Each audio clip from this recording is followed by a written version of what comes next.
View as, add friend, or follow. Ayaw mo na ba makatanggap ng maraming friend requests?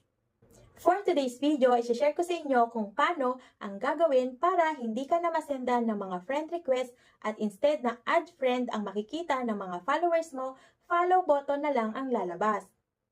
So, watch this! First, punta muna tayo sa ating Facebook account and dito sa settings, hanapin natin ang followers and public content.